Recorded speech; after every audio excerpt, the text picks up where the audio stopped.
బంగారు భవిష్యత్తు సింగరేణిలో నౌకరు ప్రతి నెలకు ₹1,00,000 జీతం వచ్చే సింగరేణి కార్మికుడు శ్రీనివాస్ ఆత్మహత్య చేసుకోవాల్సిన పరిస్థితి ఎందుకు ఏర్పడింది?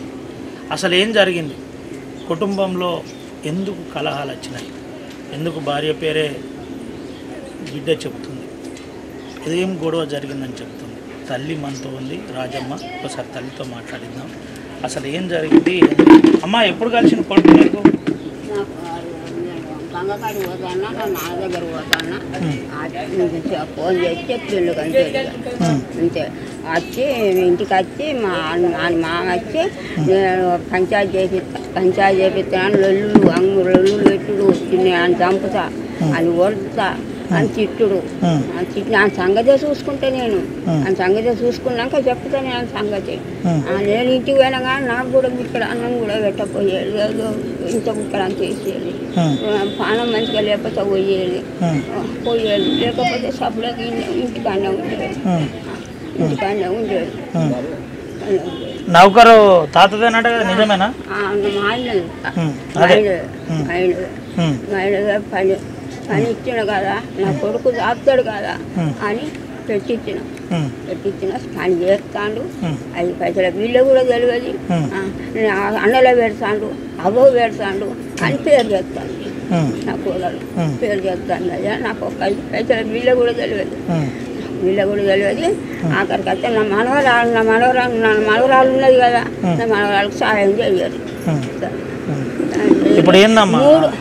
3 భాగాలు 3 అక్కడ జెండకాడ కొట్టించారు నా కొడుకును కొట్టిండు. దాని బామ్మది కొట్టిండు. నేను దాకాలో తీసుకుపోయాను అయ్యా, దాకాలో తీసుకుపోయి మంచిగా చేపించుకున్నా.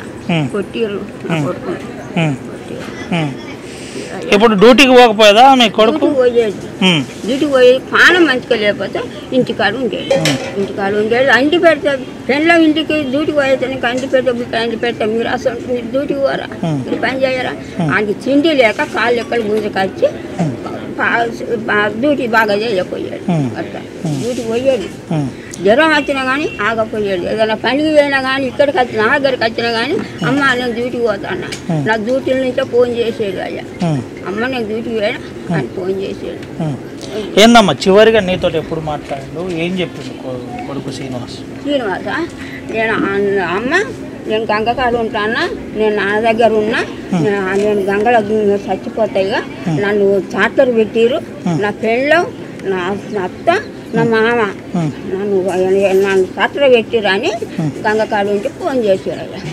ఫోన్ చేస్తే అద్దు బిడ్డ నువ్వు వద్దురు బిడ్డ అని ఏడ్చుకుంటా మా ఇంటి పక్క వాళ్ళను బస్సులాడితే పోయేవారికి పోయిందంట గిట్ట పోయేవారికి అందులో దొరికింది అయ్యా.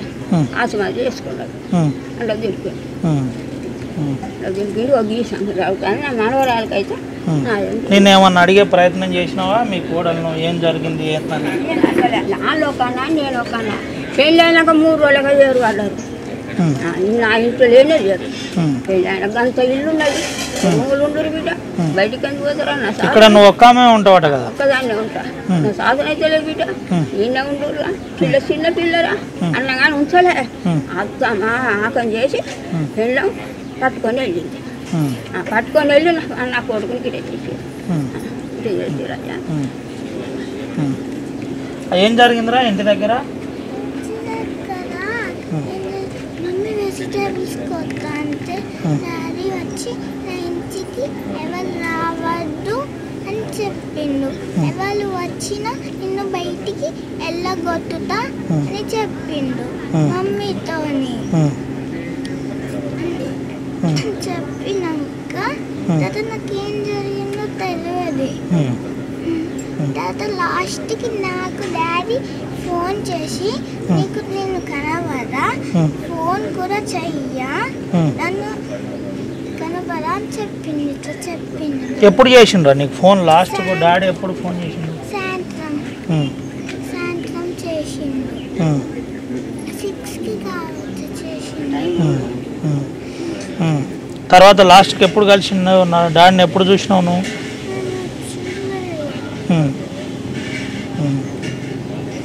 మంచిగా చదువుకుంటావు మరి? ఇది పరిస్థితి, హృదయ విదారకమైన యథార్థం ఇది.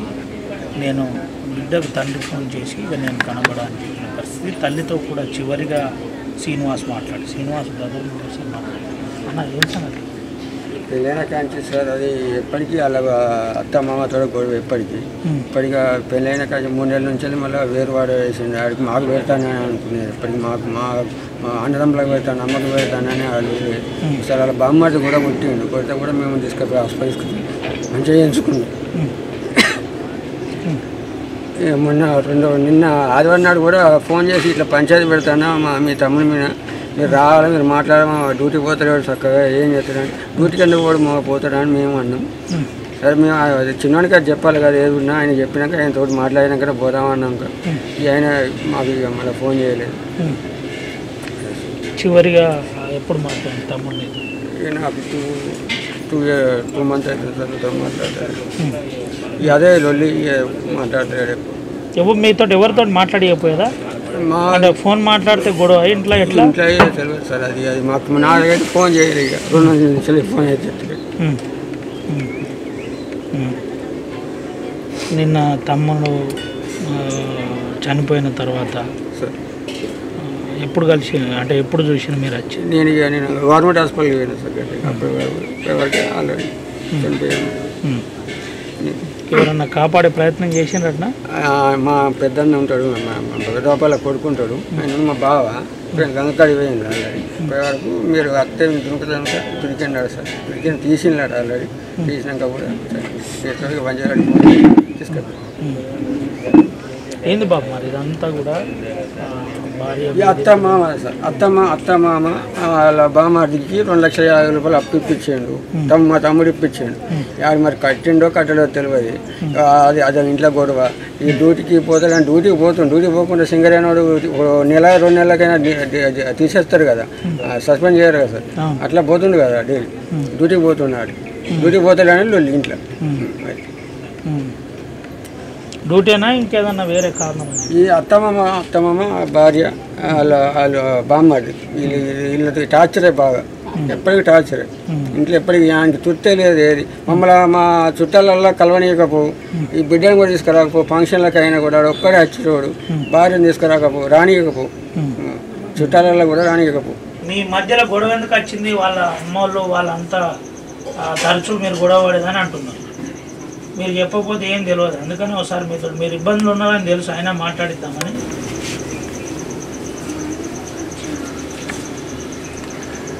తరచు గొడవ పెట్టకపోయేది. నేను బాబాకి ఫస్ట్ ఫోన్ చేసినప్పుడు కూడా మేము మంచిగానే వండుకొని తినేది, మంచిగానే పడుకునేది, మంచిగానే ఉండేది. కాకపోతే డ్యూటీకి పోకపోయేది. అంటే ఫస్ట్ బాగా ఫోన్ చేసినప్పుడు అంతే. బాబాకి ఫోన్ చేసినప్పుడు కూడా అదే చెప్పిన. బాబా కూడా ఫోన్ చేసి అడిగిండు ఆయన, అంతే డ్యూటీకి వస్తుంది, మాకు ఏ గొడవ లేదు, మేము మంచిగానే ఉన్నామని బాబాతో కూడా చెప్పిండు. చివరిగా మీతో ఎప్పుడు మాట్లాడినాక? మొన్న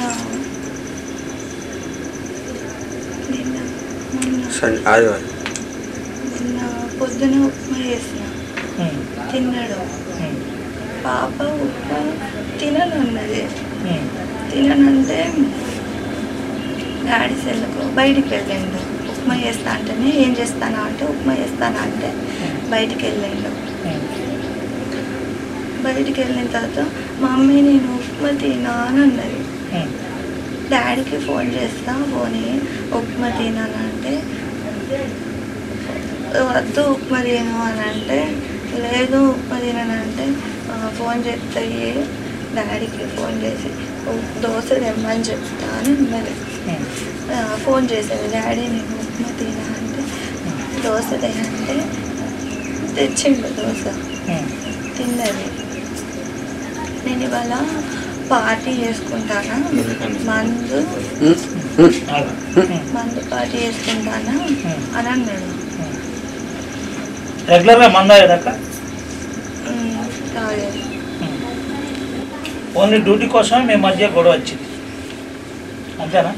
మీ అమ్మ మీ నాన్న మీ బ్రదరు తరచు కొట్టేదని అంటున్నాను, నిజమా? ఎవరిని కొట్టేది? మీ ఆయనను? లేదు, ఆయన ఎందుకు కొట్టిండు? మా తమ్ముడు ఇక్కడికి శ్రీరాంపూర్కి రాకనే చాలా నీళ్ళు అవుతాను. ఇక్కడ వాళ్ళని అడగండి.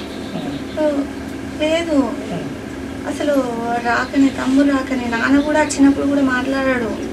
అక్కడి వాళ్ళు కూడా చెప్తారు కదా, వాళ్ళు మాట్లాడుకునేది మాట్లాడని. వచ్చేది ఈమెకు ఫ్రూట్స్ తెచ్చేది, వెళ్ళేది అంతే.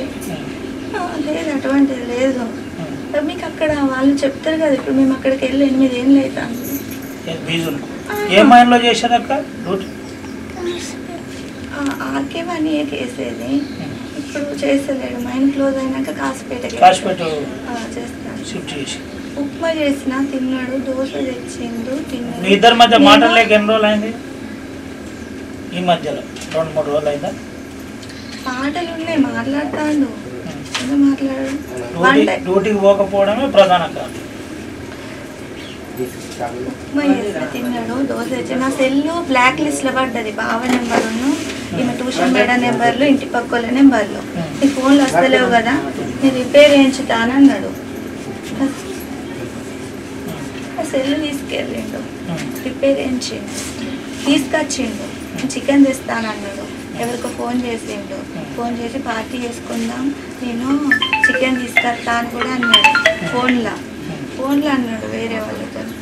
ఇక నేను నిజంగానే పార్టీ చేసుకుంటాను కదా. ఇప్పుడు ఫోన్లో అంటే ఇక ఈ అంశంలో మనం ఒకసారి చూపెట్టచ్చు. ఇదే శ్రీనివాస్ ఇల్లు. శ్రీనివాస్ తల్లి ఇక్కడ ఉంటుంది.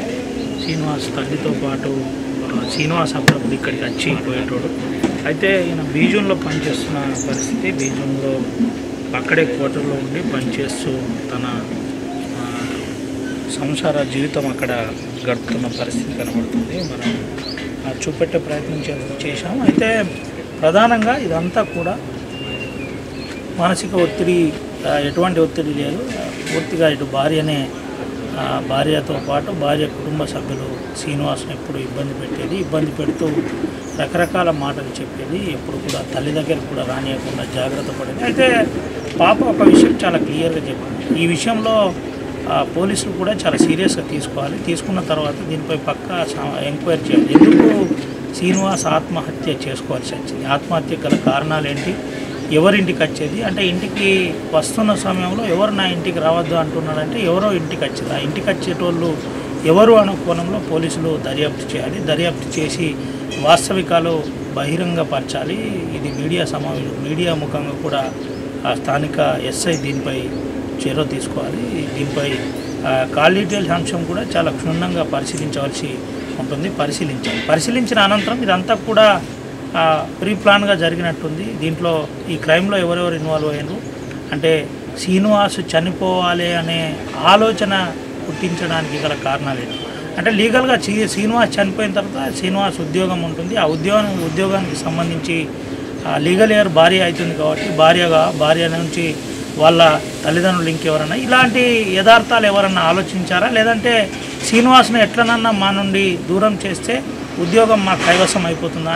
ఇటువంటి కోణాల్లో పోలీసులు దర్యాప్తు చేయాలి. ఎందుకంటే సింగరేణి ప్రాంతంలో ఇలా జరగడం సహజం కాబట్టి దీనిపై విచారణ జరగాలి, క్షుణ్ణమైన విచారణ జరగాలి. కొంత ఒత్తిడి చేసే ప్రయత్నం కూడా పోలీసుపై ఉంటుంది. అటువంటి ఏ ఒత్తిడికి లొంగకుండా సింగరేణి ప్రాంతంలో ఇది చాలా నికారస్గా చేయవలసి ఉంటుంది. ఇలా చేస్తేనే ఇంకో క్రైమ్ జరగకుండా ఉంటుంది కాబట్టి ఇలా చేసి పాప 9వ తరగతి పాపకు కనీసం లోక జ్ఞానం కూడా తెలియని పరిస్థితి. తల్లి అయితే వయసు అయిపోయింది.